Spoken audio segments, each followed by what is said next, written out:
তোমারি জিয়ারত পাওয়ার আশা মোর, ইয়া রাসূলুল্লাহ স্বপনে দাও দেখা, দাও চেহারা তব ইয়া হাবিবাল্লাহ। মদিনা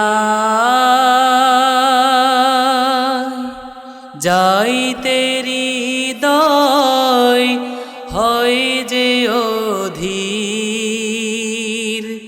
বেকুল বেকার আর মদিনায় যাইতে হৃদয় হয় যে অধীর, বেকুল বেকার আর করো সে মিনতি মঞ্জুর দয়াতে ইয়া হাবিবাল্লাহ। আল্লাহুম্মা সাল্লি আলা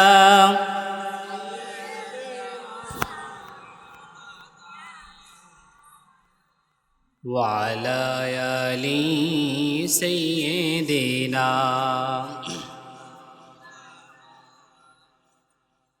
হাশরে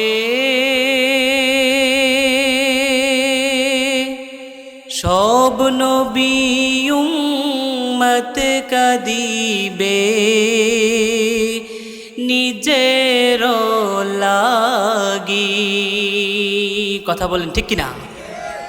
আপনি, আমি, আমরা, আমার আব্বা, আমার আম্মা, আপনার যত আপনজন আছে, পূর্বের যত নবী এবং রসূল আছে, প্রত্যেকের জন্য কাঁদবে। আর একজন উম্মতি উম্মতি বলে কানবে। তিনি কে? মুহাম্মদ রাসূলুল্লাহ। তিনি কে? হাশরে সব নবী উম্মত কাঁদিবে, নিজের লাগি। তুমি তো কাঁদবে সে থায় উম্মতি গো, ইয়া রাসূলুল্লাহ স্বপনে দাও দেখা, দাও চেহারা তব ইয়া হাবিবাল্লাহ। আল্লাহ তাআলা বলেন, ওমা খলাকতুল জিন্না ওয়াল ইনসা ইল্লা লিয়াবুদুন। দুনিয়ার জমিনে আমি আল্লাহ তাআলা যা সৃষ্টি করেছি সব কিছুর একটা পরিকল্পনা আছে, একটা উদ্দেশ্য আছে। দুনিয়ার জমিনে মানুষগুলো যারাই যেখানে থাকুক না কেন, দুনিয়ার মানুষেরা যে কাজ করুক না কেন, যাই করুক না কেন, যাই বলুক না কেন, সব কিছুর একটা লক্ষ্য থাকে, উদ্দেশ্য থাকে।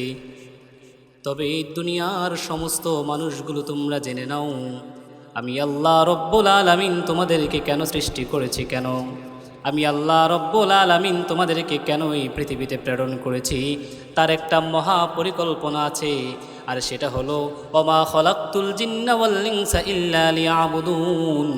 আমি আল্লাহ তাআলা মানুষ এবং জিন জাতিকে কেবলমাত্র সৃষ্টি করেছি দুনিয়ায় গিয়ে তারা আমি আল্লাহ তাআলার গোলামি করবে। এটা আল্লাহর লক্ষ্য, এটা আল্লাহর একটা পরিকল্পনা। আল্লাহ রব্বুল আলামিন যখন তিনি পরিকল্পনা করলেন, তিনি বললেন ইন্নী জাইলুন ফিল আরদি খলিফা। তিনি ঘোষণা দিয়ে বললেন, আমি দুনিয়ার জমিনে এমন একদল প্রতিনিধি প্রেরণ করতে চাই, যারা দুনিয়ার জমিনে যাওয়ার পরে আমি আল্লাহর তৌহিদের প্রতিনিধিত্ব করবে। দুনিয়ার জমিনে যাওয়ার পরে তারা বলবে আল্লাহ এক, আল্লাহ ছাড়া ইবাদত পাওয়ার জন্য উপযুক্ত আর কেউ নাই। দুনিয়ার জমিনে যাওয়ার পরে তারা তাওহীদের প্রতিনিধিত্ব করবে। আল্লাহর পক্ষ থেকে যে রিসালাতের দায়িত্ব দেওয়া হবে, রিসালাতের প্রতিনিধিত্ব করবে। রাব্বুল আলামিন যখন এই ঘোষণা দিলেন তখন ফেরেশতারা বললেন, আতাজআলু ফিহা মান ইউফসিদু ফিহা ওয়া ইয়াসফিকুদ দিমা ওয়া নাহনু নুসাব্বিহু বিহামদিকা ওয়া নুকদ্দিসু লাক। ফেরেশতারা ডাক দিয়ে বললেন, রাব্বুল আলামিন, আপনি যে ঘোষণা দিলেন দুনিয়ার জমিনে মানুষ প্রতিনিধিত্ব করার জন্য প্রেরণ করবেন, আপনি কি জানেন না মানুষগুলো দুনিয়ার জমিনে যাওয়ার পরে রক্ত ফাসাদ করবে, ফিতনা ফাসাদ করবে, জুলুম করবে। আপনি যা বলবেন তা করবে না। নামাজ পড়ার কথা বলবেন, মসজিদ খালি থাকবে, দোকান পড়বে, দোকানে বসে থাকবে, নামাজের জন্য আসবে না। রমজানে রোজা রাখার কথা বলবেন, বান্দারা রাখবে না। আপনি তাদেরকে সম্পদ দিবেন, সম্পদের যাকাত দিবে না। আপনি তাদেরকে হজ করার মতো সামর্থ্য দিবেন, তারা হজ করবে না। তারা দুনিয়ায় আপনার অবাধ্য হবে, আপনি কি জানেন না? আল্লাহ বলেন, ইন্নী আ'লামু মা লা তা'লামুন। ও ফেরেশতারা, তোমরা যা জানো আমিও তা জানি, তবে মানুষ সৃষ্টির পরিকল্পনা নিয়ে আমি আল্লাহ তাআলা যা জানি তোমরা তা কশিন কালেও জানো না। বলি সুবহানাল্লাহ। তোমরা বললা তারা দুনিয়ার জমিনে যাওয়ার পরে নামাজ পড়বে না, তোমরা বললা দুনিয়ার জমিনে যাওয়ার পরে মারামারি করবে, ফিতনা ফাসাদ করবে। এটা তোমরা জানো, আমিও জানি, তবে মানব সৃষ্টি নিয়ে যে পরিকল্পনা, মহাপরিকল্পনা আমি আল্লাহর কাছে, সেটা আমি জানি, কিন্তু তোমরা জানো না। বলি সুবহানাল্লাহ। তাফসীর ইবনে কাসিরে আল্লামা ইবনে কাসির রাহিমাহুল্লাহ তিনি বলেছেন, আল্লাহ তাআলা কি জানতেন, ফেরেশতারা কি জানতেন না, তিনি এটা ব্যাখ্যা করে বলেছেন, আল্লাহ তাআলা জানতেন মানুষগুলো শুধু রক্তপাত করবে না, ফিতনা ফাসাদ করবে না, বরং তাদের মধ্য থেকেই আমি নবী এবং রসুল দুনিয়ায় প্রেরণ করব। নবী এবং রসুলরা হবে গোটা জাতির শ্রেষ্ঠ সন্তান, তাদের গোটা জিন্দিগিতেও একটা গুনাহ থাকবে না। আমার যেই বান্দারা দুনিয়ার জমিনে আমার গোলামি করবে, আমি আল্লাহ তাআলা যেইভাবে বলেছি সেইভাবেই চলবে। আমি আল্লাহ তাআলা যখন বলেছি নামাজের কথা, তারা যখন নামাজ পড়বে, যখন রমজানের রোজাগুলো রাখবে, তখন সেই বান্দা শুধু বান্দা থাকবে না, সেই বান্দাকে আমি আল্লাহ তাআলা আমার ওলি বানায় নিব। এরপরেও এই জমিনে গুনাহ করে এমন বান্দা আছে না নাই? নামাজের সময় মুয়াজ্জিন যখন আজান দেয় মসজিদে আসে না, দোকানে বসে থাকে, এমন বান্দা আছে না নাই? কথা বলেন, আছে না নাই? শক্তি আছে, সামর্থ্য আছে, রমজানের রোজা রাখলেই রাখতে পারে, কিন্তু রাখে না, ইচ্ছা করেই রাখে না, এমন বান্দা আছে না নাই? গুনাহ করে ভবিষ্যতে গুনাহ আরো করবে, এটা আমার আল্লাহ জানতেন কি জানতেন না? আল্লাহ রব্বুল আলামিন ফেরেশতাদেরকে বললেন, ও আমার ফেরেশতারা শোনো, আমি আল্লাহ যা জানি তোমরা তা জানো না। আমি জানি আমার বান্দারা নামাজের সময় হলে নামাজ না পড়ে দোকানে বসে থাকবে, জানি শয়তানের প্ররোচনায় পড়ে রমজানের রোজা রাখবে না, তাও জানি যৌবনের তাড়নায় পড়ে কত ভাই মেয়েদের সাথে ঘুরবে, জিনাহের কাজ করবে, তাও জানি। আমি জানি রে আমার বান্দারা জীবনে অনেক গুনাহ করবে, কারণ আমি আল্লাহ তাআলা তাদেরকে গুনাহ করার শক্তি দিয়েছি, গুনাহ করার শক্তি দিয়েছি। ফেরেশতারা বলে, আল্লাহ ওয়া নাহনু নুসাব্বিহু বিহামদিকা ওয়া নুকদ্দিসু লাক। মানুষ গুনাহ করবে, আমরা আপনার গুনাহ করব না। আমাদের যাদেরকে বলছেন রুকু দাও, আমরা রুকু দিয়া আছি। আমাদের যাদেরকে বলছেন সিজদা দাও, কিয়ামত পর্যন্ত আমরা সিজদা দিয়ে থাকবো, আপনার অবাধ্য হব না। আমরাই তো আপনার পুত পবিত্রতা ঘোষণা করি, তাহলে মানুষ কেন সৃষ্টি করা দরকার? আল্লাহ রব্বুল আলামিন বলেন, এ আমার ফেরেশতারা শুনো, আমি আল্লাহ তাআলা তোমাদেরকে গুনাহ করার মতো কোয়ালিটি শক্তি দেই নাই, তবে মানুষদেরকে আমি গুনাহ করার শক্তি দিছি। আমি আল্লাহর যেভাবে সেজদা দিতে পারবে শক্তি দিছি, আমি আল্লাহ তাআলার সাথে শিরিক করতে পারবে শক্তি দিছি।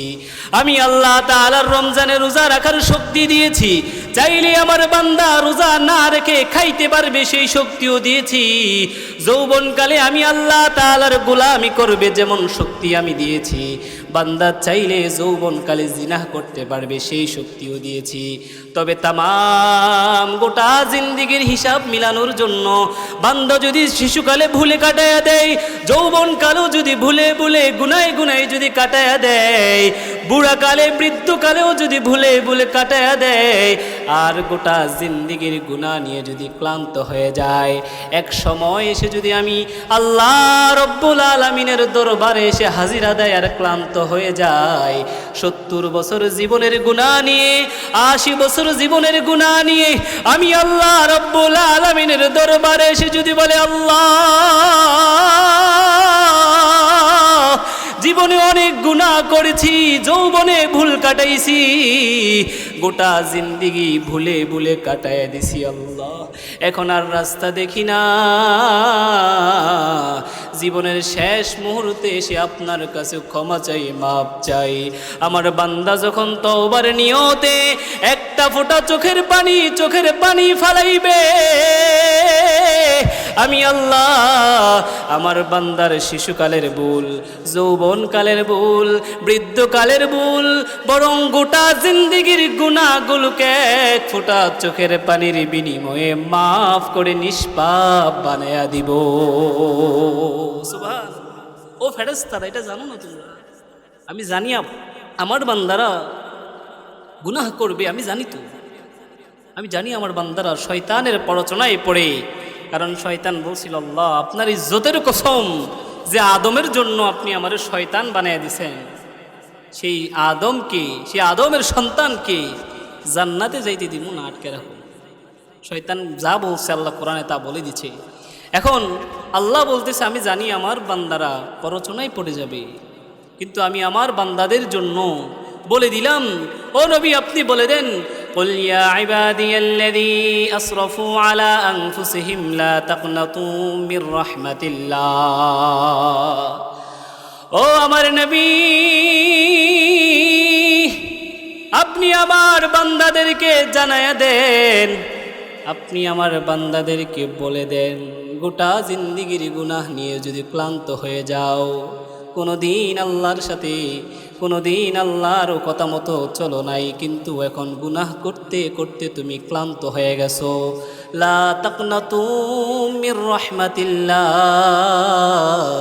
ও বান্দা আল্লাহর রহমত হতে নিরাশ হইও না, তুমি আল্লাহর রহমত হতে নিরাশ হইও না বান্দা। গোটা জিন্দিগির গুনাহ নিয়ে যদি আমার কাছে হাজিরা দাও, এক ফোঁটা চোখের পানি ফালায়া তওবার নিয়তে যদি আমি আল্লাহর কাছে মিনতি করো, আমি আল্লাহ শুধু এক ফোঁটা চোখের পানির বিনিময়ে তোমার গোটা জিন্দিগির গুনাহ মাফ করে তোমাকে নিষ্পাপ বানিয়ে দেব, বলি সুবহানাল্লাহ। আল্লাহ আমাদেরকে এই অপরচুনিটি, আমাদেরকে সুযোগ দিয়েছে কি দেয় নাই? দিয়েছে। তাহলে নিরাশ হওয়ার কোনো জায়গা আছে? নিরাশ হওয়ার কোনো দরকার আছে নাকি? এজন্য কি আমরা নিয়ত করব যে জীবনের শেষ বয়সে যাইয়া একবারে তওবা করে নিই, এখন করা যাবে? এই করা যাবে? আমার মতো যুবক ভাই রাস্তাঘাটে চলার পথে অ্যাক্সিডেন্ট করার পথে ইন্তেকাল করে মারা গেছে, এমন কাহিনী গল্প আমাদের জানা আছে না নাই? মায়ের পেটে জীবন পাইছে, দুনিয়াতে আসার আগেই মার পেটে মরে গেছে, এমন আছে না নাই? অনেক মানুষ বৃদ্ধ হয়ে গেছে, বিছানায় পড়ে আছে, 6 মাস মরে নাই, আল্লাহ হায়াত বাড়ায় রাখছে, এমন কাহিনীও আমাদের সমাজে চোখের সামনে আছে না নাই? আল্লাহ কাকে কতক্ষণ কোন সময় পর্যন্ত বাঁচায় রাখবে আপনি, আমি, আমরা কেউ কখনো বলতে পারবো? এতটুকু জানি, ওয়াজা আস-সাখরাতুল মাউতি বিল হক, ও বান্দা শোনো, মৃত্যু একদিন এসে হাজিরা দেবে। শুধু আসবে না, সে যন্ত্রণা নিয়ে আসবে। শুধু আসবে না, সে যন্ত্রণা নিয়ে আসবে। এবং লা তাদরি নাফসুম বিআই আরদিন তামুতু, পৃথিবীর কোনো প্রাণ জানে না, মানুষের তো একটা প্রাণ আছে, জিন জাতিরও প্রাণ আছে, এবং আল্লাহ তাআলা যত মাখলুক সৃষ্টি করেছেন সবাই, পৃথিবীর কোনো প্রাণ জানে না যে পৃথিবীতে কখন কোথায় কোন জমিনে তার মৃত্যু হবে। কথা বলেন ঠিক কি না? আমি জানি, আপনি, আমরা কেউ জানি? তুই তো জানি না। তাহলে যে কোনো মুহূর্তে আমাদের মৃত্যু হতে পারে কি পারে না? এখন আমরা যদি নিয়ত করি, আল্লাহ বলছে যে আমাদেরকে জীবনের শেষ মুহূর্তে এসেও যদি একটু মাফ চাই, মাফ করে দিবে, এই জন্য গুনাহ করব, এমন পরিকল্পনা, এমন নিয়ত কি আমাদের জন্য করা যাবে? যাবে না। আমাদের নিয়ত করতে হবে তওবার। তওবা করে আমাদের জীবনের ছোট হোক, বড় হোক, কম হোক, বেশি হোক, সমস্ত গুনাহগুলো থেকে আল্লাহর কাছে পানা চেয়ে, আল্লাহ তাআলার কাছে মাপ চেয়ে, আল্লাহ তাআলার কাছে ক্ষমা চেয়ে নিতে হবে। কারণ মৃত্যুটা কখন কেউ জানে না। 2 দিন আগে, এখনও ফেসবুকে এটা মোটামুটি চলতেছে, একজন বক্তা ওয়াজ করতেছে আমার মতো বসে, হঠাৎ করে ব্যক্তি ব্রেন স্ট্রোক করছে, ওয়াজ করতেছে, ব্রেন স্ট্রোক করছে, সামনে ঢলে পড়ে গেছে, হসপিটালে নিচে ইন্তেকাল করেছে। এমন কাহিনী আরও আছে না নাই? তো আমি মরে যেতে পারি না? আমরা এখান থেকে, মাহফিল থেকে সবাই বাসায় যেতে পারবো, এটার কোনো কথা আছে না? এটার নিশ্চয়তা আমরা কেউ দিতে পারবো নাকি? তাইলে জীবনে আমাদের কম হোক বেশি হোক, একেবারে আমাদের জীবনে কম হোক অথবা বেশি হোক, গুনাহ আছে না নাই? কম গুনাহ হলেও গুনাহ নিয়ে থাকা যাবে না। আমাদের জীবনের গুনাহগুলো ক্ষমা করায় নিতে হবে। একটা মাধ্যম তাওবা। আমরা সেই বেশি বেশি তাওবা ইস্তেগফার পড়তে রাজি আছি না নাই? এখন আপনি যে তাওবা পড়বেন, আপনি যে ইস্তেগফার পড়বেন, আল্লাহ তাআলাকে আপনাকে ঠকাবে? ঠকাইবে না তো। আপনি গুনাহ করছেন, গুনাহ করছে কে? আমি গুনাহ করছি, আমি আল্লাহর কাছে মাপ চাবো, আল্লাহ বলে মাফ করে দিমু, আবার পুরস্কারও দিমু। বলেন সুবহানাল্লাহ। আমি গুনাহ করছি, আমি অপরাধ করছি, আল্লাহ বলল কি, ঠিক আছে বান্দা, তুমি যদি গুনাহ করে মাপ চাইছো, মাফও করবো, পুরস্কারও দান করবো। বলে সুবহানাল্লাহ। আমরা পুরস্কারের কথা জানতে চাই কি চাই না? জানতে চাই কি চাই না? আমরা কয়েকটা পুরস্কারের কথা জানবো। তাওবাকারীকে আল্লাহ কি পুরস্কার দেবেন? আল্লাহ রাব্বুল আলামিন বলেন, যে ব্যক্তি তওবা করবে, প্রথম নাম্বার পুরস্কার হলো আত্তাইবু হাবিবুল্লাহ। যে ব্যক্তি গোটা জিন্দেগীর গুনাহ নিয়ে আমি আল্লাহ তাআলার কাছে তওবা করবে, ইস্তিগফার করবে, আমি আল্লাহ তার গোটা জিন্দেগীর গুনাহগুলোকে মাফ করে দিব। শুধু মাফ করে দিব না, বরং আত্তাইবু হাবিবুল্লাহ, তওবা করার কারণে আমি তাকে আমার হাবিব বানায়া নিব। আল্লাহ তাআলা এখানে খলিল বলেন নাই, সাদিক বলেন নাই, তিনি বলেছেন হাবিব বানায়া নিবে। যারা শব্দ নিয়ে, শব্দের অর্থ নিয়ে, ইশতিকাক নিয়ে আলোচনা করে কথা বলে, তারা বলেছেন খলিল হলো এমন বন্ধু যে আল্লাহ তাআলাকে ভালোবাসে। যেমন আল্লাহ তাআলার বন্ধু ইব্রাহিম ও খলিলুল্লাহ গোটা জিন্দেগি আল্লাহ তাআলাকে ভালোবেসে বেশে কাটায় দিয়েছে। আল্লাহ তাআলা তাকে খলিল হিসেবে গ্রহণ করেছেন, ঘোষণা দিয়েছেন ইব্রাহিম আমাকে ভালোবাসে।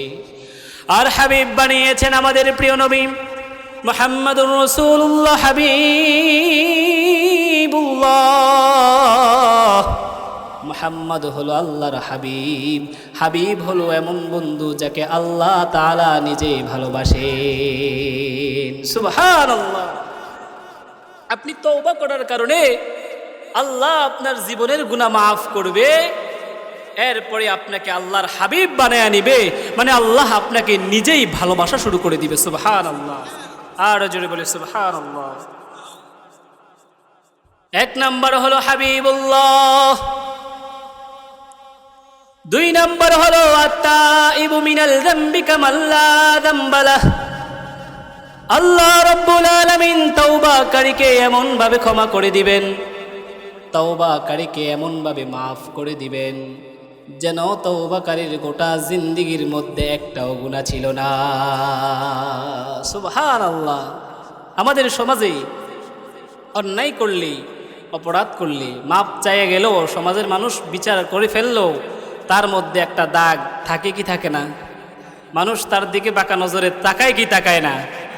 আল্লাহ রব্বুল আলামিন বলেন, আমার বান্দারা শোনো, গোটা জিন্দেগীর গুনাহ নিয়ে যদি আমি আল্লাহ তাআলার কাছে হাজির হও, গোটা জিন্দেগীর গুনাহ নিয়ে যদি আমি আল্লাহ তাআলার কাছে মাপ চাও, আমি আল্লাহ তাআলা তোমাকে এমনভাবে মাফ করে দিব, গোটা জিন্দেগীর গুনাহগুলো এমনভাবে সাফ করে দিব যেন তোমার জিন্দেগীর মধ্যে একটাও গুনাহ ছিল না, এমনভাবে তোমাকে মাফ করে দিব। সুবহানাল্লাহ।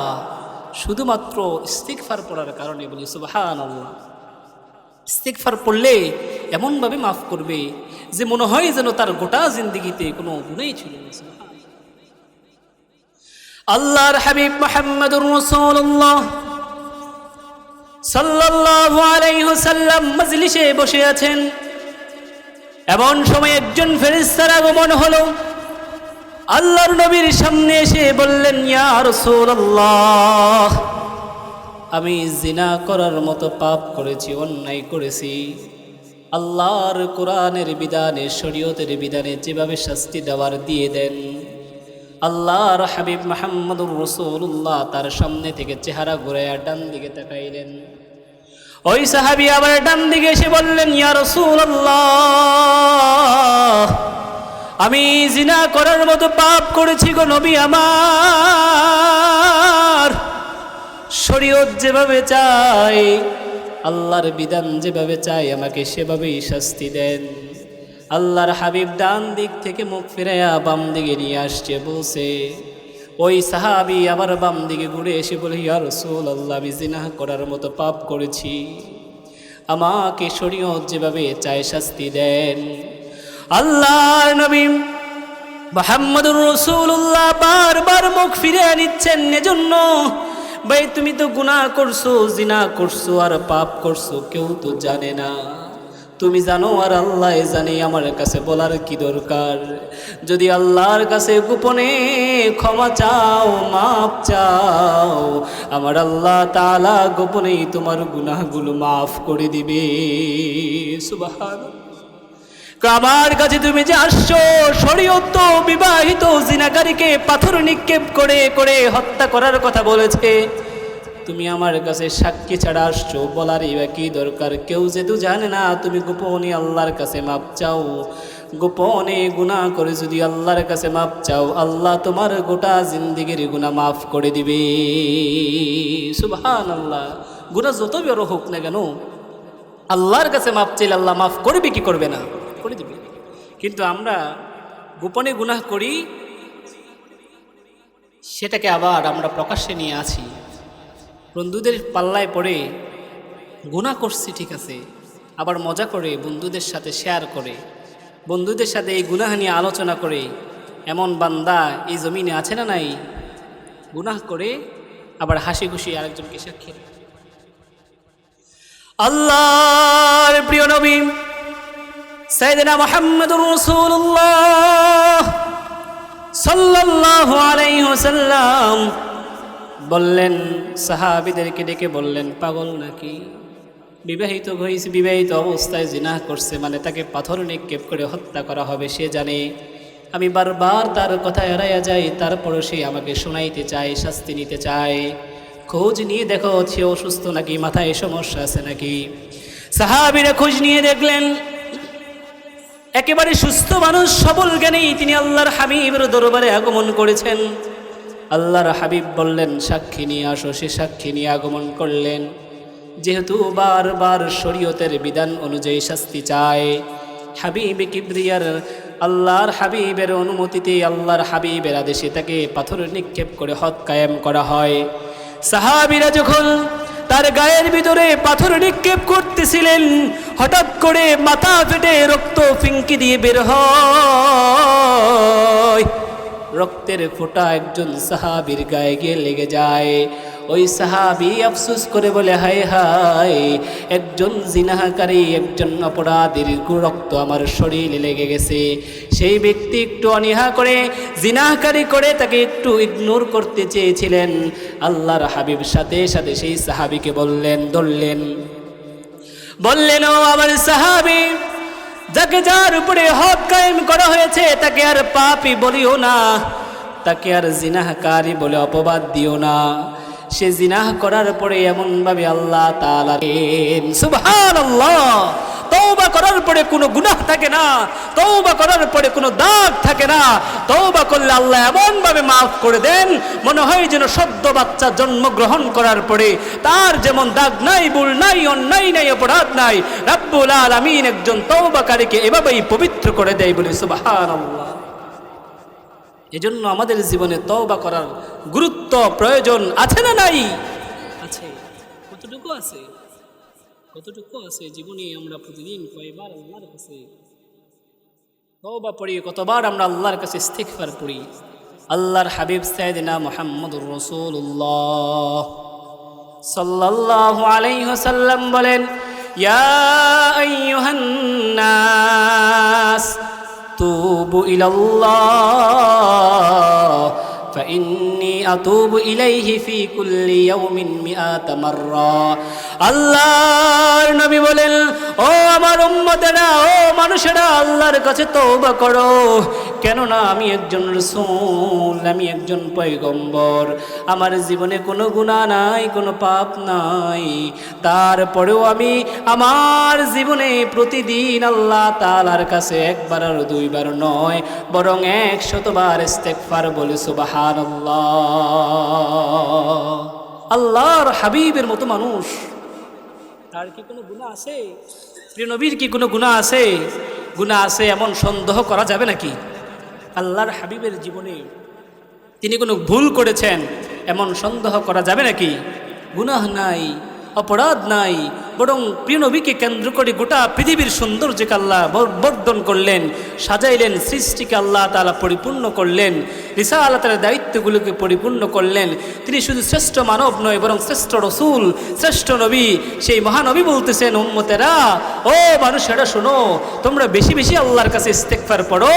আমি নবীর গুনাহ নাই, অপরাধ নাই, তারপরও আমি দৈনিক আল্লাহর কাছে 100 বার ইস্তিগফার বলি সুবহানাল্লাহ। 100 বার আল্লাহর হাবিব আল্লাহ তাআলার কাছে ইস্তিগফার করে। এজন্য আমাদেরকে বেশি বেশি করে ইস্তিগফার করতে হবে। আল্লাহ তাআলা বলেন, তুবু ইলাল্লাহি জামিআ, সবাই তওবা করো। আইয়ুহাল মুমিনুন, ও মুমিন, ঈমান আনার পরে সবাই আল্লাহর কাছে তওবা করো, কারণ ঈমান আনার পরে গোটা জিন্দেগিতে ছোট বড় গুনাহ আমাদের জীবনে আছে। কম হতে পারে, তারপরেও আছে, একেবারে ছোট হতে পারে, তারপরেও আছে।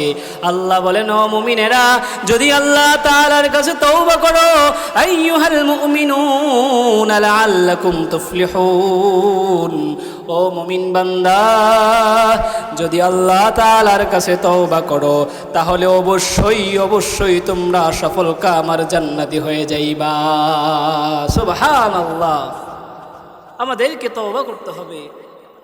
তওবা করা ছাড়া, ইস্তিগফার পড়া ছাড়া কোনো উপায় নাই। আল্লাহর হাবিব বলেছেন, 2 নাম্বার পুরস্কার, আত-তাইবু মিনাল যামবি কামান লা যামবা লাহু, তওবাকারীকে আল্লাহ তাআলা এমনভাবে মাফ করে দিবেন, তওবাকারীকে আল্লাহ তাআলা এমনভাবে ক্ষমা করে দিবেন যেন তার গোটা জিন্দেগিতে কোনো গুনাহ ছিল না।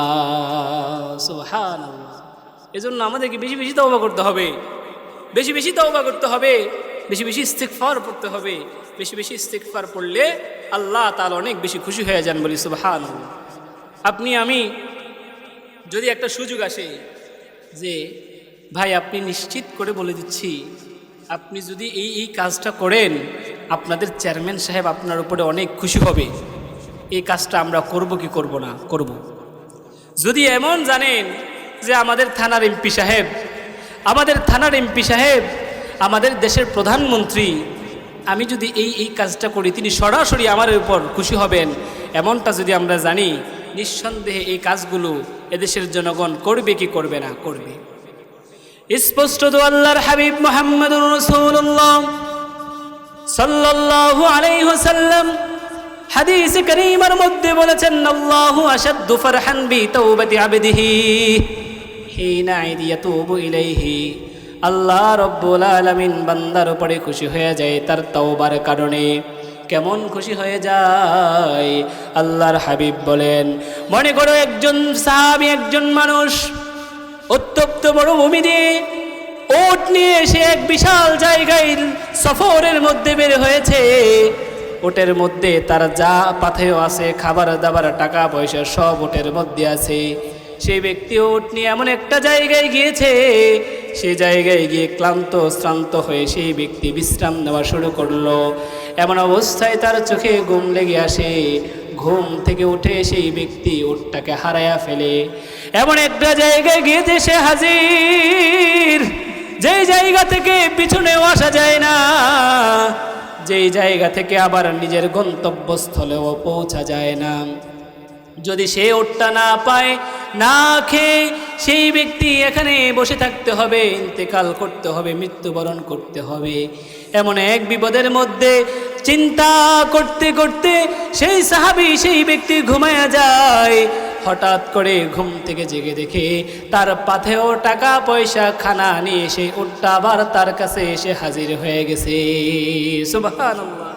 সেই ব্যক্তি যেমন খুশি হয়ে বলে, আল্লাহ আনতা আবদি ওয়া আনা রব্বুকা। আল্লাহকে বলার কথা ছিল, আপনি আমার প্রভু আর আমি আপনার গোলাম, এজন্য আপনি আমাকে এমন উপকার দান করেছেন। ব্যক্তি আল্লাহ তাআলা যে এত বড় উপকার দান করেছেন, খুশির কারণে সেই ব্যক্তি বলে ফেলছে ভুলে, আল্লাহ আনতা আবদি। আল্লাহকে বলছে, আল্লাহ আপনি আমার গোলাম আর আনা রব্বুকা, আমি হলাম আপনার প্রভু। ভুলে বলে ফেলছে। খুশির কারণে আমরা একটা বলতে গিয়ে আরেকটা বলে ফেলি না? মনে আছে একটা, কিন্তু আরেকটা বলে ফেলি না? অনেক সময় বাপের বাপ ব্যক্তি দিয়ে কাকা বলে ফেলি না? মানে মনে আছে বাপ, কিন্তু বলে ফেলছে কাকা, অথবা কাকারে কাকা বলতে গিয়ে আব্বু বলে ফেলছে, কিন্তু মনে আছে কাকা। কাকা, এমন কাহিনী আমাদের সমাজে হয় কি হয় না? মানুষের মধ্যে এমন গল্প কাহিনী আছে না নাই? আল্লাহর হাবিব বললেন, উট তো হারাই গেছিল, এমন অবস্থা হয়েছে। উটকে বলা হয় মরুভূমির জাহাজ। কোথাকার জাহাজ? মরুভূমির জাহাজ। এখনকার না আধুনিক যুগ আসছে, গাড়ি দিয়ে চলে যায়। আগে মানুষ মরুভূমিতে উট দিয়ে চলতেন। উটকে বলা হয় মরুভূমির জাহাজ। এখন জাহাজ তো সে হারায় ফেলছে। এমন জায়গায় আছে পিছনেও যাওয়া যায় না, এমন জায়গায় আছে সামনেও যাওয়া যায় না। ঠিক এমন অবস্থায় সে ব্যক্তি টেনশনে পড়ে গেছে যে না খায়া এখানে উত্তপ্ত মরুভূমির মধ্যে তাকে মৃত্যুবরণ করতে হবে।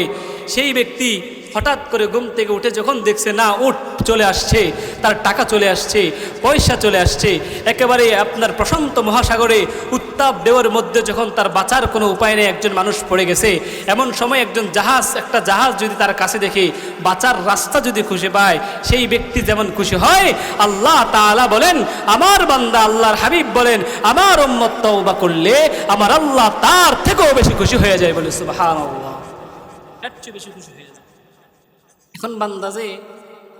এখন বান্দা যে বলল, ও আল্লাহ আনতা আবদি, আপনি আমার গোলাম, আনা রব্বুকা, আমি আপনার প্রভু, এটা কথার তো হয় নাই। এখন আল্লাহ কি বেরাজি হয়েছে? হয় নাই।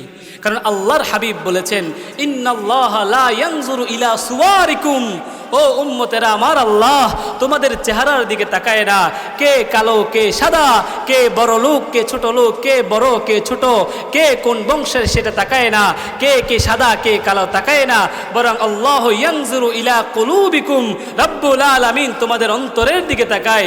তোমাদের অন্তরে কি আছে সেটা দেখে দেখে আল্লাহ তাআলা তোমাদেরকে মাফ করে দেয়। বলি সুবহানাল্লাহ।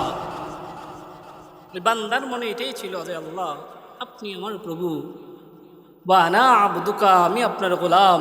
কিন্তু খুশির কারণে মুখে ছিল একটা, অন্তরে ছিল একটা, মুখে বের হয়ে গেছে আর একটা।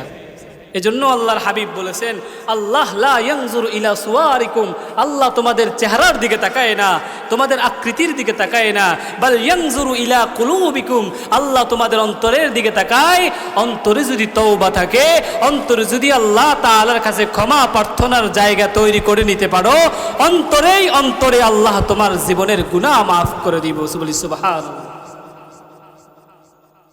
পয়গম্বর মূসা আলাইহিস সালাতু ওয়াস সালামের সময় দীর্ঘদিন বৃষ্টি হয় না, মানুষ অনাবৃষ্টিতে ভুগে। মানুষের বৃষ্টির প্রয়োজন আছে। গাছপালা তরুলতা সূর্যের উত্তাপে পুড়ে ছাই ছাই হয়ে যাবে অবস্থা।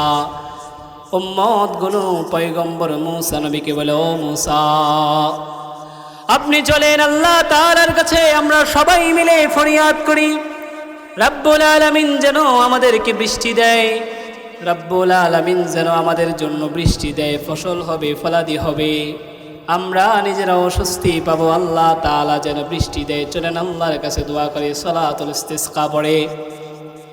আল্লাহর পয়গম্বর সাইয়েদনা মূসা নবী উম্মতদেরকে নিয়ে একটা মাঠে গেলেন, একটা মজলিস করে আল্লাহ তাআলার কাছে দোয়া করলেন, আল্লাহ তাআলার কাছে বৃষ্টির জন্য প্রার্থনা করলেন। কিন্তু আল্লাহ রব্বুল আলামিন মূসা নবীর পাঠিয়ে দেয় না। অথচ মুরব্বীরা জানবেন, আপনারা জানবেন, ভালো করে জানবেন, এদেশ পীর আউলিয়ার দেশ। এদেশে ইসলাম প্রচার করেছেন পীর আউলিয়াগণ, কথা বলেন ঠিক কিনা?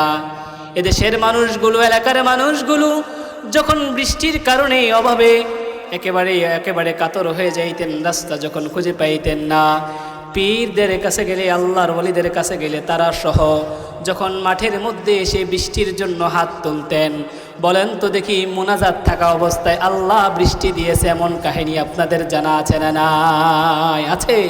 মুরব্বীরা বেশি জানবেন, বলেন। আগে পীর মাশায়েখেরা বৃষ্টির জন্য দোয়া করলে আল্লাহ তাআলা সাথে সাথে বৃষ্টি দিতেন, এমন কাহিনী আপনাদের জানা আছে না নাই? আছে। আমরা এখন কম জানি, কারণ আমাদের সময় এসে পীর আউলিয়া আর তাসাউফ এটার বিরোধিতা বাংলাদেশে চলে কি চলে না? কথা বলেন, চলে কি চলে না? পীরের দরবারে গেলে অনেক সময় অনেক ভাইয়েরা আছে নিষেধ করে কি করে না? এটা ভুল।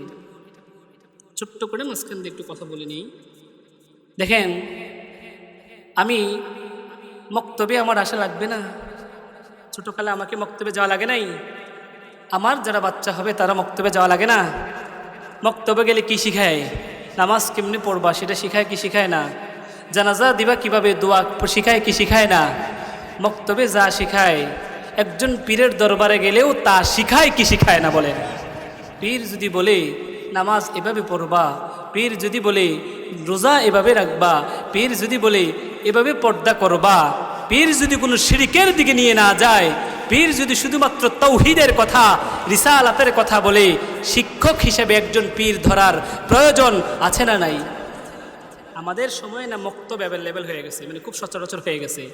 আপনারা যারা মুরব্বী, আপনাদের সময় কি মক্তব এত বেশি ছিল নাকি? এত বেশি ছিল?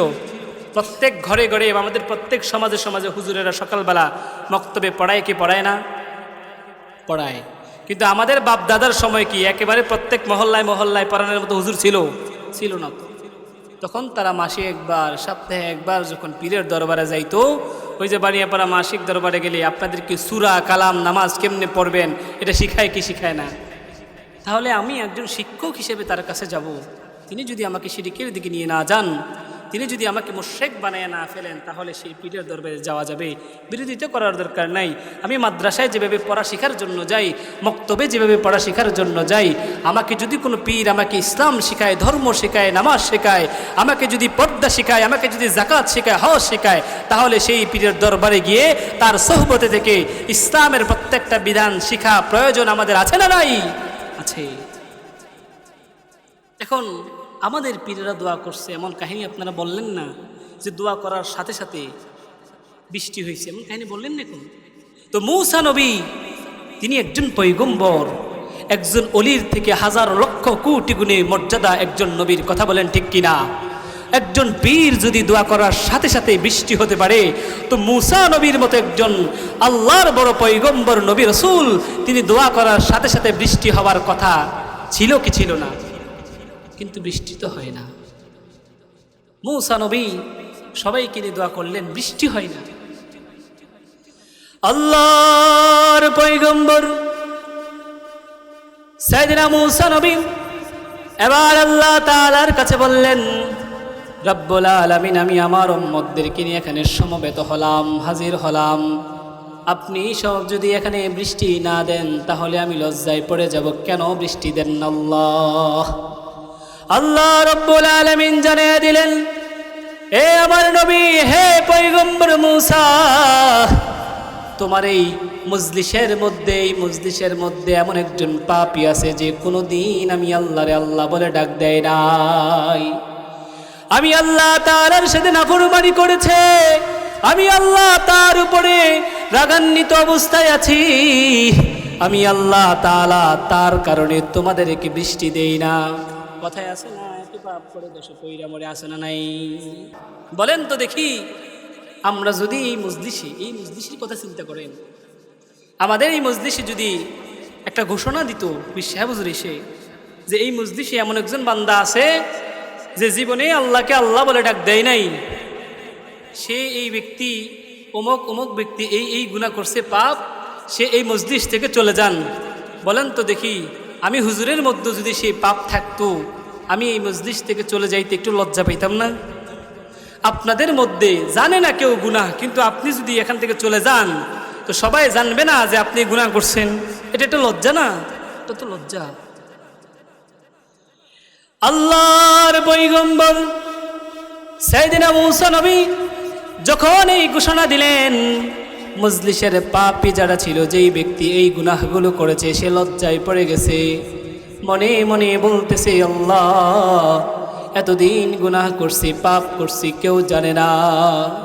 এখন যদি এই মজলিস থেকে চলে যাই, সবাই আমার চেহারা চিনে ফেলবে, আমাকে বুঝে ফেলবে, আমি গুনাহগার, আমি পাপী। আমি চাই না আল্লাহ আমার গুনাহকে যারা কেউ জানে ফেলুক। আমি গুনাহ করেছি, আমি অন্যায় করেছি, আমি অপরাধ করেছি। আমি আপনার কাছে মনে মনে ক্ষমা চাই, মাফ করে দেন। আমার গোপনের গুনাহগুলো আপনি ক্ষমা করে দেন। আল্লাহর কাছে যখন এভাবে অন্তরে অন্তরে আল্লাহ তাআলার কাছে ক্ষমা চাওয়া শুরু করলেন, আল্লাহ রব্বুল আলামিন তাকে মাফ করে আকাশ থেকে বৃষ্টি বর্ষণ শুরু করে দিলেন। সুবহানাল্লাহ, মজলিস থেকে যাওয়া লাগে নাই, মাফ করে দিছে। এখন মূসা নবী যে ঘোষণা দিলেন, এই মজলিস থেকে একজন গেলে আল্লাহ বৃষ্টি দিবে। বলেন তো, এই মজলিস থেকে কেউ গেছে? যাই নাই তো, কিন্তু আল্লাহ বৃষ্টি দেয় কি দেয় নাই? দিয়েছে। তাহলে মূসা নবী যে কথা বললেন, কথার মধ্যে একটু কেমন জানি মনে হইল। মূসা নবী তো বললেন, আল্লাহ, আপনি বললেন ঘোষণা দেওয়ার জন্য, আমি দিলাম। আমরা সবাই তাকে আসে মজলিস থেকে পাপী একজন চলে যাবে, তো আপনি বৃষ্টি দিবেন। তাকে আসে মজলিসে কোনো পাপী তো এই মজলিস থেকে চলে যায় নাই, কিন্তু আপনি তো আল্লাহ বৃষ্টি দিয়ে দিলেন। আল্লাহ রাব্বুল আলামিন সাইয়েদনা মূসা নবীকে বলেন, ও আমার মূসা, ও পয়গম্বর মূসা, শোনো, আমি আল্লাহ রাব্বুল আলামিন যখন তোমাকে বলেছিলাম ঘোষণা দেওয়ার জন্য, তখন অবশ্যই সেই মজলিসে একজন পাপী ছিল, গুনাহগার ছিল। কিন্তু তুমি ঘোষণা দেওয়ার পরে ওই পাপী লজ্জিত হইছে, ওই পাপী অনুতপ্ত হইছে। আমি আল্লাহ তাআলার কাছে মনে মনে প্রতিশ্রুতিবদ্ধ হইছে, জীবনে আর কোনোদিন গুনাহ করবে না, অন্যায় করবে না, অপরাধ করবে না। তার চোখের পানি, তার অন্তরের অনুনয় বিনিময় আমি আল্লাহ রব্বুল আলামিন কবুল করে তার জীবনের গোটা জিন্দেগীর সমস্ত গুনাহগুলোকে আমি মাফ করে দিয়েছি। এ পয়গম্বর, আমি যেহেতু তাকে মাফ করে দিলাম, সুতরাং তার জীবনে আর কোনো গুনাহ নাই। এই মজলিসে সবাই আমার প্রিয় হয়ে যাওয়ার কারণে মজলিস থেকে কেউ না যাওয়ার পরেও আমি আল্লাহ রব্বুল আলামিন মজলিসে সবাই থাকা অবস্থায় আমি আল্লাহ তাআলা বৃষ্টি দিয়ে তোমাদেরকে শান্ত করলাম। সুবহানাল্লাহ। এজন্য আল্লাহর হাবিব বলেছেন, ইন্নাল্লাহা লা ইয়ানজুরু ইলা সুওয়ারিকুম, ও উম্মতেরা, আল্লাহ রাব্বুল আলামিন তোমাদের চেহারার দিকে তাকায় না, তোমাদের আকৃতির দিকে তাকায় না, তোমাদের মধ্যে কে সাদা কে কালো, কে হাবশি আর কে আরবি কে আজমি, এটা আল্লাহ তাকায় না, বরং আল্লাহ তাকায় তোমাদের অন্তরের দিকে। বলি সুবহানাল্লাহ। চেহারার দিকে তাকাইলে হইতো? বলেন তো দেখি, চেহারার দিকে তাকাইলে কি আল্লাহ তাআলা মানুষের মর্যাদা নির্ণয় করতেন না? মক্কাতুল মুকাররমায় হাবশি থেকে এসেছিলেন আল্লাহর হাবিবের প্রথম খালি মুয়াজ্জিন, যাকে বলা হয় মুয়াজ্জিনুন নবী সাল্লাল্লাহু আলাইহি ওয়াসাল্লাম, আল্লাহর হাবিবের মুয়াজ্জিন, সে বেলাল রাদিয়াল্লাহু তাআলা আনহু একজন কালো মানুষ ছিলেন। কথা বলেন ঠিক কিনা? তিনি একজন কালো মানুষ হয়ে তিনি যে মর্যাদায় পৌঁছে গেছেন, তৎকালীন সুন্দর সুন্দর সুদর্শন কাফেরগুলো তারা কি সেই মর্যাদায় কখনোই পৌঁছাতে পেরেছে বা পারবে না। এজন্য আল্লাহ বলছেন, এজন্য আল্লাহ রাব্বুল আলামিন আল্লাহর হাবিব বলেছেন, আল্লাহ তোমাদের অন্তরের দিকে তাকায়। অন্তরে অন্তরে যদি আল্লাহ তাআলার কাছে মাপ চাও, অন্তরে অন্তরে যদি আল্লাহ তাআলার কাছে ক্ষমা চাও, আল্লাহ রাব্বুল আলামিন তোমাদের জীবনের, তোমাদের যৌবনের সমস্ত গুনাহগুলোকে মাফ করে দিবে। বলে সুবহানাল্লাহ।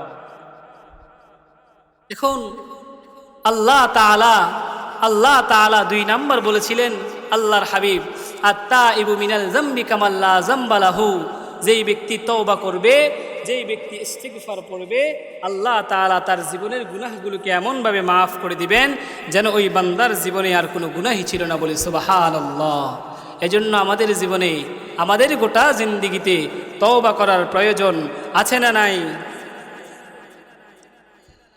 আল্লাহর নবী মুহাম্মদুর রাসূলুল্লাহ সাল্লাল্লাহু আলাইহি ওয়াসাল্লাম তাওবার ব্যাপারে আরো অনেক গুরুত্বপূর্ণ কথাগুলো বলেছেন। আল্লাহ তাআলা তো বলেছেন, বান্দা গুনাহ নিয়ে নিরাশ হয়ো না। তোমার জীবনে, তোমার যৌবনে কত গুনাহ করছো, তুমি যতই গুনাহ করো না কেন, তোমার গুনাহ থেকে আমি আল্লাহ রব্বুল আলামিনের রহমত অনেক বেশি। তুমি তোমার গোটা জিন্দেগির যত গুনাহ আছে সব নিয়েও যদি হাজিরা দাও, আমি আল্লাহ তাআলা তোমার জীবনের যৌবনের সব গুনাহগুলোকে মাফ করে দিব। সুবহানাল্লাহ। আল্লাহর প্রিয় নবী মুহাম্মদুর রাসূলুল্লাহ সাল্লাল্লাহু আলাইহি ওয়াসাল্লামের প্রিয় সাহাবী, ইসলামের দ্বিতীয় খলিফা হযরতে ওমরে ফারুক রাদিয়াল্লাহু তাআলা আনহু, তিনি একদিন রাস্তা দিয়ে হেঁটে হেঁটে রাসূলের দরবারে যাচ্ছিলেন। পথের মধ্যে দেখেন একজন যুবক চোখের পানি ফালাইয়া কান্না করতেছে। এমন ভাবে চোখের পানি ফালাইয়া কান্না করে, মাটির মধ্যে গড়াগড়ি করে কান্না করে, সাইয়েদনা ওমর ওই যুবককে ডাক দিয়ে বললেন, যুবক, চোখের পানি ফালাইয়া গড়াগড়ি করে কেন কান্না করো বলো? যুবক বলে, ও ওমর ফারুক, যদি আমাকে উপকার করতে চাও তাহলে আমাকে আমার নবীর দরবারে নিয়ে যাও। আমার মনের যেই ব্যথা যন্ত্রণা সেটা আমি আমার নবীকে বলবো। আমাকে আমার নবীর দরবারে নিয়ে যাও। যদি আমার কোনো সমস্যা তুমি সমাধান করতেই চাও তাহলে আমাকে আমার নবীর দরবারে নিয়ে যাও। সাইয়েদনা ওমর রাদিয়াল্লাহু তাআলা আনহু বললেন, এ যুবক, তোমার জীবনের কি সমস্যা আমাকে জানাও। তোমার জীবনের কি, মনের কি ব্যথা যন্ত্রণা আমাকে বলো। ওই যুবক বললেন, ওমর, যদি আমার মনের ব্যথা দূর করতে চাও আমার নবীর দরবারে আমাকে নিয়ে যাও। যুবক সন্তান এমনভাবে চোখের পানি ফালাইয়া গড়াগড়ি করে কান্না করতেছে। ওমরে ফারুক রাদিয়াল্লাহু তাআলা আনহু ওই যুবকের কান্না দেখে নিজেও কান্না করা শুরু করে দিয়েছে। আল্লাহু আকবার।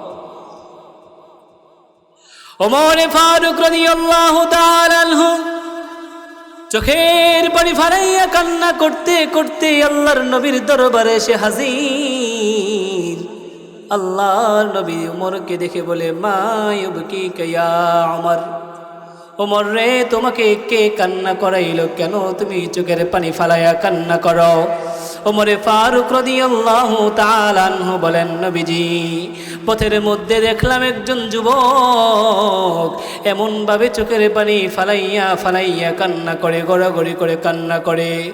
ও আমার নবী, তার কান্নার যেই ঢং, তার কান্নার যেই নমুনা, তার করুণ অবস্থা দেখে আমি নিজেকে শান্ত রাখতে পারি নাই। আমি নিজেও তাকে দেখে কান্না করে দিলাম। ও আল্লাহর হাবিব, ওই সাহাবী আপনার দরবারে এসে তার মনের যন্ত্রণার কথা বলতে চায়। আল্লাহর হাবিবের দরবারে যখন ওই যুবক সন্তানকে নিয়ে আসা হলো, ওই যুবক সন্তানকে আল্লাহর হাবিব জিজ্ঞাসা করে, যুবক, কেন রে তুমি চোখের পানি ফালাইয়া কান্না করো?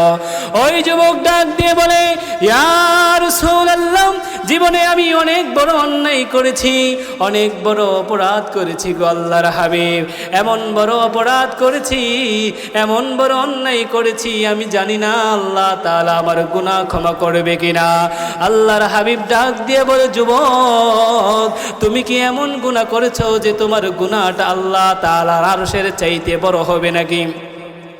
যুবক সন্তান চিৎকার দিয়ে বলেন, ইয়া রাসূলুল্লাহ, আমি যেই গুনাহ করেছি নিঃসন্দেহে আমার গুনাহ আল্লাহর আরশের চাইতে বড় হয়ে যাবে।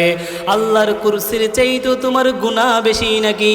ওই যুবক বলে, নবী গো, এমন গুনাহ করেছি আমার গুনাহগুলো আল্লাহর কুরসির চাইতেও বেশি হবে, আসমান থেকেও বড় হবে, পাহাড় থেকেও বেশি, সাগরের ফেনার চাইতেও আমার গুনাহ বেশি। আল্লাহর নবী ডাক দিয়ে বলে, এ আমার সাহাবী, কি গুনাহ করেছো বলো রে? তোমার গুনাহ জানতে পারলেই তো বুঝতে পারবো আসলে কোন গুনাহ করেছো। তোমার কেন এত বড় গুনাহ? কোন গুনাহ? আমি দেখি যে আল্লাহর রহমতের চাইতে বড়, আল্লাহর আরশের চাইতে বড়, আল্লাহর কুরসির চাইতে বড়, এমন কি গুনাহ তুমি করেছো বলো? যুবক বলে, নবীজি আমার, আমি মদিনাতুল মুনাওয়ারায় একজন কাফন চোর হিসেবে পরিচিত। মদিনাতুল মুনাওয়ারার মানুষগুলোকে যখন, মক্কার মদিনাতুল মুনাওয়ারার মানুষগুলোকে যখন রাতের বেলা দিনের বেলায় দাফন করা হয়, আমি রাতের অন্ধকারে কবর থেকে মাটি সরাইয়া কাফন নিয়ে মদিনার রাস্তায় বিক্রি করে দেই, বাজারে বিক্রি করে দেই। এই টাকা দিয়ে আমি আমার জীবিকা নির্বাহ করি। আল্লাহর হাবিব মুহাম্মদুর রাসূলুল্লাহ বলেন, যুবক, এটাই কি তোমার পাপ নাকি? ওই যুবক বলে, না ইয়া রাসূলুল্লাহ, এটাই কেবল আমার পাপ নয়, আমার আরো বড় পাপ আছে গো নবীজি, জানি না আল্লাহ আমার পাপ ক্ষমা করবে কিনা। আল্লাহর হাবিব সাইয়েদিনা মুহাম্মদুর রাসূলুল্লাহ বলেন, বলো যুবক, কি গুনাহ করেছো? যুবক বলে, ইয়া রাসূলুল্লাহ, বেশ কিছুদিন পূর্বে মদিনাতুল মুনাওয়ারায় একজন সুন্দরী রূপবতী একজন কন্যা মৃত্যুবরণ করেছে, আমি শুনেছি গো নবীজি। তাকে দিনের বেলায় কোথায় দাফন দিবে, কোথায় মাটি দিবে, সেটা আমি খেয়াল রাখলাম। মদিনার ওই গোরস্থানে তাকে দাফন করা হলো। ইয়া রাসূলুল্লাহ, আল্লাহর হাবিব, তাকে যেই গোরস্থানের মধ্যে দাফন করা হলো, আমি খেয়াল রেখে রেখে রাতের বেলায় প্রতিদিনের মতো, সব সময়ের মতো কাফন চুরি করে আনার জন্য গোরস্থানে চলে গেলাম। আল্লাহর হাবিব, আমি যখন তার গোরস্থানের মধ্যে গেলাম, কবর থেকে যখন মাটি সরাইলাম, আমি যখন তার দেহ থেকে কাফনটা টান দিয়ে নিয়ে আসলাম, শয়তান আমাকে বারবার প্ররোচনা দিল, আমাকে ওয়াসওয়াসা দিয়ে বলল, এরে যুবক সন্তান, মদিনাতুল মুনাওয়ারার সব থেকে সুন্দরী মেয়েটা ইন্তেকাল করেছে। এত সুন্দর মেয়ে, এত সুন্দর রূপ তুমি কোনোদিন দেখো নাই, দেখতেও পারবা না। তুমি একবার তাকায় দেখো, এই কবরের ভিতরে এত সুন্দর, এত রূপবতী একজন নারী শুয়ে আছে। এরে যুবক, তুমি যদি তোমার যৌবনের চাহিদা মিটাও, কেউ নাই তোমাকে বাধা দিতে দেওয়ার মতো। এই সুন্দরী নারীও তোমাকে না করতে পারবে না, সমাজের কেউ তোমাকে দেখবে না। তুমি যদি চাও তাহলে তুমি তোমার যৌবনের চাহিদা এখানেই মিটাইতে পারো। আল্লাহর হাবিবকে বললেন, ইয়া রাসূলুল্লাহ, শয়তান যখন আমারে প্ররোচনা দিতে লাগলেন, শয়তান যখন আমাকে ওয়াসওয়াসা দিতে লাগলেন, ওগো আল্লাহর হাবিব, তখন আমি ওই লাশের সাথে জিনা করছি বলি নাউযুবিল্লাহ। এটা ১,৫০০ বছর পূর্বের কথা। বলেন তো আমাদের এই যুগে এসে লাশের সাথে জিনা করে এমন কাহিনী আপনারা জানেন কি জানেন না? অনেকে জানেন না। যুবক ভাইয়েরা অনেকে জানবেন, বেশ কিছুদিন পূর্বে, বেশ কয়েক বছর আগে ঢাকা মেডিকেলের মর্গে যে মেয়েরা আত্মহত্যা করে না, কম বয়সী মেয়েরা আত্মহত্যা করে বা বিষপান করে, যেভাবেই হোক ইন্তেকাল করার পরে তাদেরকে যখন পোস্টমর্টমের জন্য নিয়ে যায়, তখন যারা পোস্টমর্টম করে তাদের মধ্য থেকে একজন ছেলেকে ধরছে, যে ছেলেটা লাশের সাথে জিনা করছে। বলি নাউযুবিল্লাহ। পত্রিকায়, সোশ্যাল মিডিয়ায় এটা বারবার আসছে। এই নিকৃষ্ট বিকৃত মানসিকতা আমাদের সমাজে আছে না নাই? আল্লাহর নবী সাইয়েদনা মুহাম্মদুর রাসূলুল্লাহ সাল্লাল্লাহু আলাইহি ওয়াসাল্লামকে ওই সাহাবী বললেন, ইয়া রাসূলুল্লাহ, জিনা করার পরে ওই কবর থেকে, লাশ থেকে আওয়াজ আসতেছে, এর যুবক কি করলি? দুনিয়ার কোনো মানুষ আমারে কোনোদিন দেখে নাই, দুনিয়ার কোনো মানুষ আমারে দেখে নাই, আর তুই বুঝি আমাকে একা পেয়ে এমন অবস্থায় আমার সাথে জিনা করলি, অপবিত্র করে দিলি। আল্লাহ তাআলার সামনে অপবিত্র অবস্থায় ওঠার ব্যবস্থা তুই করে দিলি। ওগো নবীজি, এই যে কথাগুলো বারবার আমার কানের মধ্যে বাজতেছে, আমি জানি না আল্লাহ রাব্বুল আলামিন এই গুনাহ কোনোদিন ক্ষমা করবে কিনা। আল্লাহর হাবিব সাইয়েদনা মুহাম্মদুর রাসূলুল্লাহ সাল্লাল্লাহু আলাইহি ওয়াসাল্লাম এই কথা শোনার পরে বললেন, এ যুবক, তোমার গুনাহ তো নিঃসন্দেহে অনেক বড় হয়ে গেছে। ওই যুবক সাল্লাল এক মুহূর্ত আল্লাহর নবীর দরবারে না থেকে দৌড়ে আল্লাহর নবীর দরবার থেকে বের হয়ে গেছে।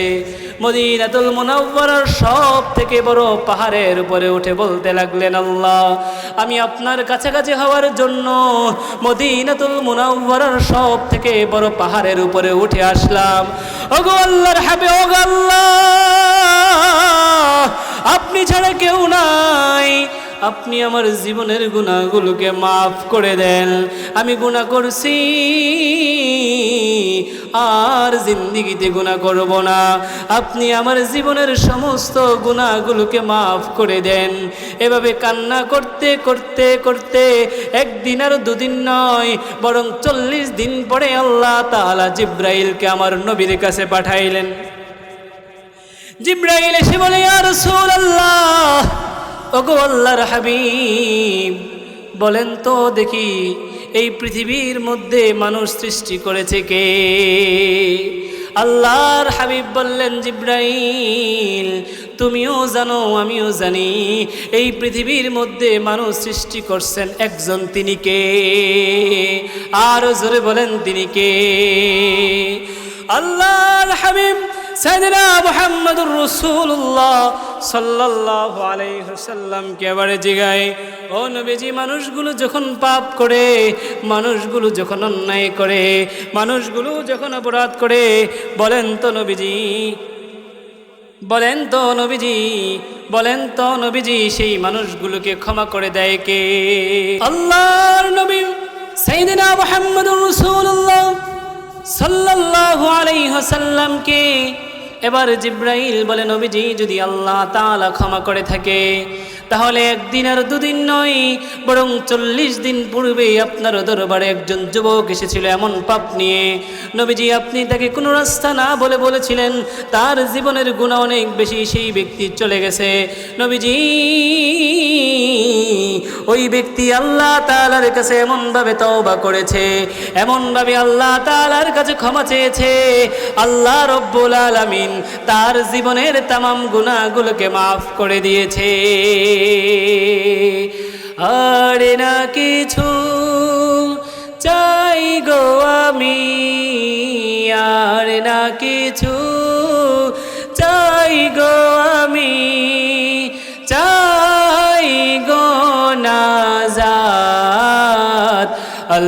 তোমার কাছে আমার এই মুনাজাত, আল্লাহ তোমার কাছে আমার এই মুনাজাত। বলি আল্লাহু আকবার। আল্লাহর কাছে আমাদেরকে ক্ষমা চাইতে হবে কি হবে না? যদি আমরা আমাদের জীবনের সমস্ত গুনাহগুলো নিয়ে আল্লাহর দরবারে দাঁড়ায়া যাই, যদি আমরা আমাদের জীবনের তামাম গুনাহ নিয়ে, অপরাধ নিয়ে যদি আল্লাহর দরবারে দাঁড়ায়া যাই, আল্লাহ রব্বুল আলামিন আমাদের জীবনের সমস্ত যৌবনের সমস্ত গুনাহগুলোকে মাফ করবে কি করবে না? আল্লাহ তাআলা করে দিবেন।